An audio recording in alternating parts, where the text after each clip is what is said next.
Okay? Pinamalitan nilang nagkaapo ng lalaki si Naomi. Si Obed ang siyang ang ama ni Jesse. Si Jesse ay tatay ni King David. Okay? At si King David naman, doon nagmula yung lahi ng ating Panginoong Jesucristo.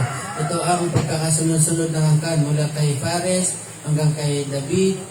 Fares, si Hezron, and then si Ram, si Aminadab, si Naason, si Salmon, si Boaz, si Obed, si Jesse, at si David.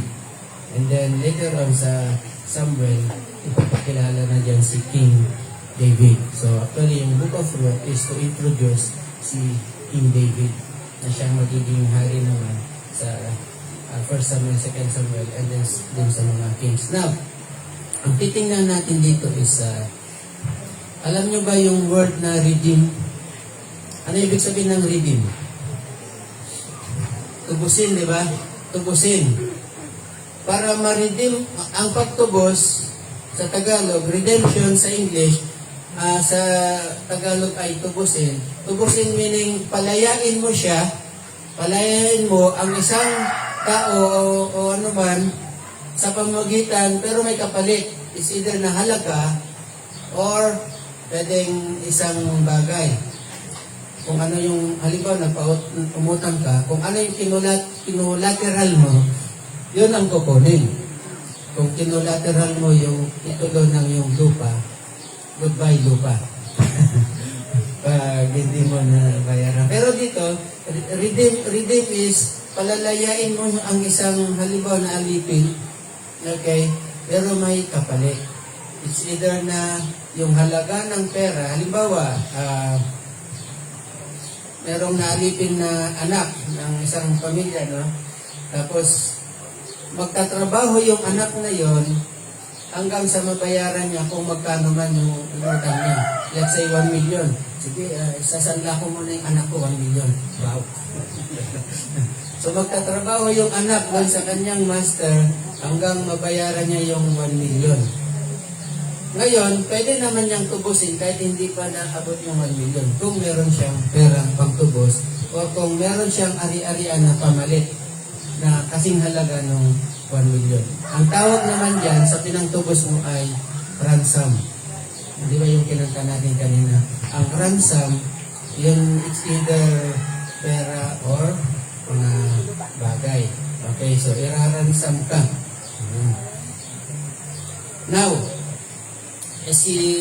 nung napangasawa ni Ruth si Malon, so naipasa sa kanya yung karapatan para tubusin ang kanilang lupain. Kaso lang, pareho silang namatay. Si Elimelech, si Malon, si Kilion, pareho silang namatay.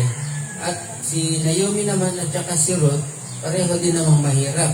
So, wala silang kakayahan para tumubos. Kaya, ang susunod na tutubos sa kanila dyan is yung pinakamalapit na Redeemer. Ngayon, pagdating sa spiritual naman na significance nito,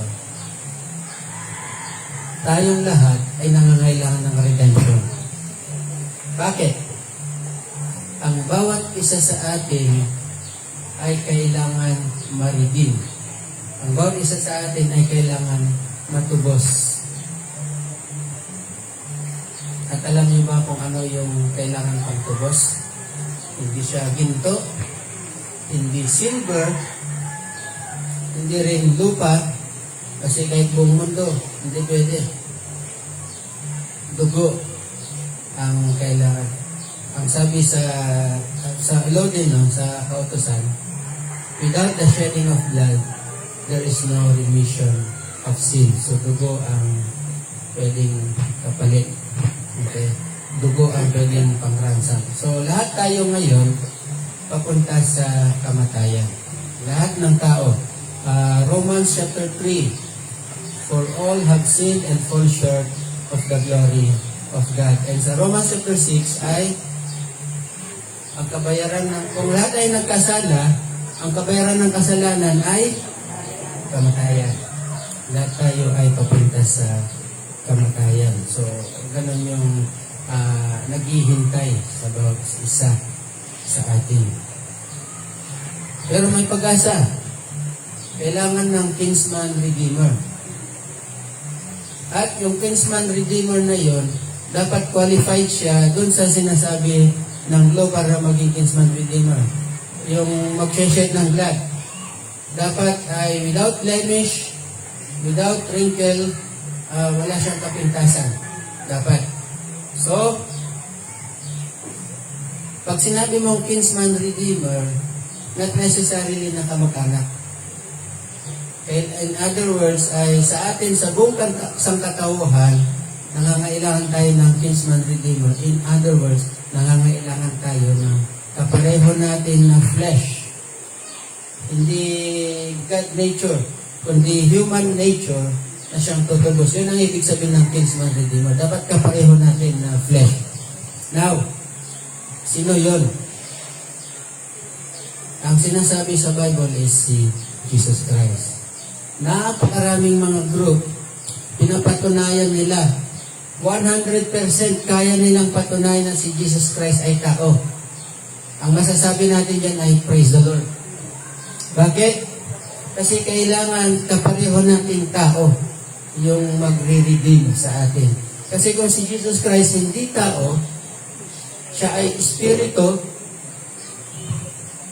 then hindi siya qualified na maging redeemer natin. Kung si Jesus Christ ay Diyos, hindi siya qualified na redeemer natin. The next problem is, kung solve na yan, no? Kinsman redeemer, ay paano yung dapat without wrinkle, without blemish, walang kapintasan. Papasa ba kung si Jesus Christ ay tao lang, katulad ng sinasabi ng iba? Sabi nila, si Jesus Christ, tao lang yan. Oo, magaling siyang teacher, magaling siyang master, o magaling siyang yung iba nga, radical na revolutionist, ang gano'n, ha? Kung si Jesus Christ ay tao lang, ang lahat ng tao ay nagkasala. Paano siya papasa doon sa without blemish, without wrinkle, na katangian ng isang sacrifice? Hindi siya papasa. Hindi siya. Kung si Jesus Christ ay tao lang. So, papasa siya as a kinsman redeemer dahil 100% tao. Pero, papasa din siya as a sacrifice dahil siya ay Diyos na nagkatawang tao. In other words, wala siyang binhi nung lalaki. Alam niyo ba, yung mga nursing natin, siguro kaya nila paliwanag yan. Ang lalaki at saka babae, magkaibang chromosome yan. Ano ba yung X, Y, Y, X? Basta, iba ang chromosome na, hindi tayo medical. Pero ang chromosome ng lalaki iba sa chromosome ng babae. So, kaya ang binhi natin panos, hindi nagmula sa lalaki, kundi sa babae. Yung Holy Spirit ngayon, nilukuban niya si Mary. At yun yung titingnan din natin sa Gospel of Matthew. Okay? Kaya walang bahid na blemish o kapintasan ang Panginoon Jesus dahil mula siya sa seat ng Holy Spirit through Mary, through dun sa babae, sa chromosome ng babae, hindi sa lalaki. So, nakita nyo, na-solve yung dalawang batas. Sa atin, pag gumawa ang batas ng ating mga mambabatas, sila nakakahanap sila ng butas. Tayo na mga nasa baba, hindi tayo makalusot sa batas. Pero sila, dahil sila yung gumawa, kaya nilang lusutan. Hindi yung nangyayari ngayon sa ang kagaling nilang magpalusot kasi ganito, ganyan, kasi ganyan. Mga mambabatas kasi alam nilang takasan. Pero sa Panginoon, yung ginawa niyang batas, absolute talaga. Susundin mo talaga yun. Hindi pwedeng maghanap ng butas. Okay? Kaya, even ang ating Panginoong Yesus is very much qualified para maging Redeemer natin. Unang-una, 100% tao siya. Pangalawa, dahil hindi siya mula sa chromosome ng lalaki, ay wala siyang blemish, wala siyang kapintasan. When we say blemish tsaka wrinkles kasi talks about yung mga Patungkol sa mga sacrifice sa Leviticus. Pag sinabi mong wrinkles ay yung mga physical, yung nakikita sa labas. Yung bulag yung mata, o kaya may mga ganis-ganis. Yun. Yung blemish naman ay doon sa loob. Hindi ba siya nilalagnat? Wala ba siyang kidney failure? Sa loob yun. So, ang ating Panginoon Jesus, sa physical at saka sa spiritual, malinis siya, wala siyang kapintasan.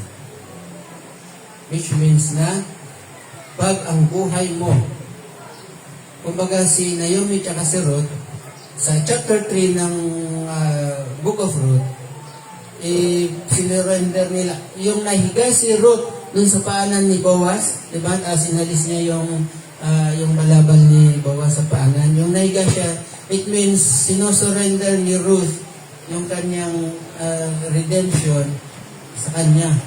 Si Boaz naman, ang sabi niya, sige, maghintay ka lang. Gagawin ko ang lahat. And then si Naomi, sabi din niya, maghintay ka lang anak ko. Sapagkat hindi tatahimik yan, hindi hinto yan hanggat hindi niya nagagawa ang bagay na ito. Totoo nga, ginawa nga ni Boaz. Inabangan niya doon sa city gate yung kinsman redeemer. Kaya nung nakita, halika dito, pinsan. Pinsan lang yung ginamit eh. Okay? So tayo din. If we are humble enough na magpasakop sa ating Panginoong Jesucristo, sure naman yung redemption na naghintay sa iyo. Sure yung kaligtasan. Sure yung salvation. For there is no other name in heaven na kung saan tayo ay maliligtas. Acts 4:12 nila. Kundi ang pangalan lang ng ating Panginoong Jesucristo. Even sa Ephesians, okay, that every knee shall bow, every tongue shall confess that Jesus is the Lord of all of us. Ang ating Panginoon Jesus, siya yung ating Redeemer, siya yung ating Panginoon. Isang silip lang, no, bago tayo mag-end. Isang silip lang dito sa field ni Boaz. No? Dito kay Boaz.